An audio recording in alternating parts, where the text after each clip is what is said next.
क्या हो कि अगर मैं आपको ये कहूँ कि एक ऐसी कंपनी है जो कि पूरी दुनिया को कंट्रोल करती है। ये कंपनी दुनिया के 70% बैंक को कंट्रोल करती है। बहुत सी फार्मा कंपनी जो कि मेडिसिन की कंपनीज होती हैं वो भी इनके कंट्रोल में है। पूरी दुनिया का 90% मीडिया इनके कंट्रोल में है और दुनिया के 10% ट्रेडेड स्टॉक्स पूरी तरह इन्हीं के पास हैं। आज रोजमर्रा की जिंदगी में आप जो भी चीज इस्तेमाल करते हो उसको चीज को लेने का कहीं ना कहीं प्रॉफिट जो है इस कंपनी को जरूर जाता है। ये कंपनी इतनी पावरफुल है कि जब भी यूएसए में कोई नई गवर्नमेंट बनती है उसके लिए ये लाजमी होता है कि वो इनकी बात माने। ये कंपनी बहुत से मुल्क कंट्रोल कर रही है। पूरे वर्ल्ड की रियल में एस्टेब्लिशमेंट ये कंपनी है। आप ये कह सकते हैं कि आजकल के दौर में जितने इकोनॉमिक क्राइसिस हो रहे हैं, जितनी जंगें हो रही हैं, जितने बड़े फितने हो रहे हैं, उन सब में इस कंपनी का कहीं ना कहीं जरूर हाथ है। कैसे एक कंपनी इतने बड़े बड़े मुल्कों से भी ज्यादा ताकतवर है, आज की इस वीडियो में मैं आपको यही बताऊंगा।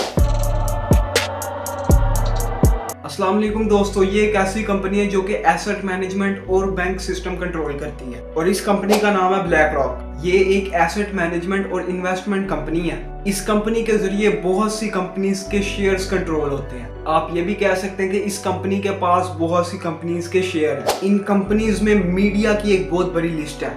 उसके अलावा प्रोडक्ट्स जो कि हम रोजमर्रा की जिंदगी में इस्तेमाल करते हैं, जिसमें यूनिलीवर के बहुत ज्यादा शेयर इनके पास हैं। और यूनिलीवर का तो आपको पता है, अगर हम इसकी कंपनीज की छांट करें तो इसकी कंपनीज भी बहुत ज्यादा बनती हैं। कोका कोला, पेप्सी, उसके भी काफी ज्यादा शेयर इसी कंपनी के पास हैं। ब्लैक रॉक सिर्फ यही तक महदूद नहीं है, बल्कि टेक इंडस्ट्री में भी इसका बहुत बड़ा हाथ है। गूगल, माइक्रोसॉफ्ट, फेसबुक, अमेज़न, इन सब में इसके बहुत बड़े बड़े शेयर हैं। लेकिन आपको इस कंपनी के बारे में कुछ नहीं पता।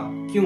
और इस कंपनी का मालिक लैरी फिंक दुनिया का सबसे अमीर तरीन आदमी है। लेकिन ये लैरी फिंक नहीं चाहता कि वो दुनिया के सामने आए। ये मैं आपको आगे वीडियो में बताऊंगा। उससे पहले हम लैरी फिंक, दुनिया के सबसे पावरफुल बंदे के बारे में बात करते हैं। लैरी फिंक 2 नवंबर 1952 में यूएसए में एक ज्यू फैमिली यानी कि यहूदी फैमिली के घर पैदा हुआ। वीडियो में आगे बढ़ने से पहले मैं आपको कुछ बताना चाहता हूँ कि ये लैरी फिंक बंदा ही है जिसकी वजह से इसराइल जो है वो यूएसए के ऊपर इतना ज्यादा इन्फ्लुएंस रखता है। लैरी फिंक ने अपनी ग्रेजुएशन पॉलिटिकल साइंस में कंप्लीट की, लेकिन इसने अपना कैरियर बिल्कुल उल्ट फाइनेंस में शुरू किया। इसने एक बैंक और स्टॉक्स की कंपनी में नौकरी की। बहुत ही कम अरसे में इसने बहुत ज्यादा तरक्की समेटी और इसने मार्केट में एक अपनी वैल्यू बनाई, एक अपनी इज्जत बनाई और ये मार्केट का बेताज बादशाह बन गया। लेकिन फिर कुछ ऐसा हुआ जिसने इसकी पूरी जिंदगी बदल दी। इससे एक छोटी सी मिस्टेक हो गई। अगर ये वो मिस्टेक ना करता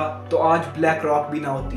वो गलती इससे ये हुई थी कि इसने अपनी कंपनी जिधर ये मुलाजमत करता था उसके स्टॉक्स के कुछ गलत कैलकुलेशन लगा के अपडेट कर दी, जिससे कंपनी को बहुत ज्यादा नुकसान हुआ। उस वक्त कंपनी को तकरीबन $200 मिलियन का नुकसान हुआ, जिसकी वजह से कंपनी ने लैरी फिंक को हटा दिया, उसको निकाल दिया, उसकी बेइज्जती की और उसकी पूरी मार्केट में रेपुटेशन खराब हो गई। लेकिन इस पूरे अरसे में लैरी फिंकन को एक नशा चढ़ गया था और वो नशा था ताकत का नशा। ये चाहता था कि मैं ताकतवर इंसान बनूं, मेरी बात मानी जाए और किसी की बात ना मानी जाए, जो मैं कहूँ वो ही हो। तो इसने अपने एक रिश्तेदार के साथ ब्लैक स्टोन कंपनी का आगाज किया। इसने उस कंपनी में बहुत मेहनत की और उस कंपनी को एक अच्छा मल्टी मिलियनर बिजनेस बनाया। लेकिन इसके रिश्तेदार ने उससे पार्टनरशिप तोड़ दी। जब इसकी ये पार्टनरशिप टूटी तो लैरी फिंक ने एक नई कंपनी का आगाज किया जिसका नाम था ब्लैक रॉक। लैरी फिंक के पुराने एक्सपीरियंस की वजह से ये कंपनी ब्लैक रॉक, जो कि एसेट मैनेजमेंट और इन्वेस्टमेंट कंपनी थी,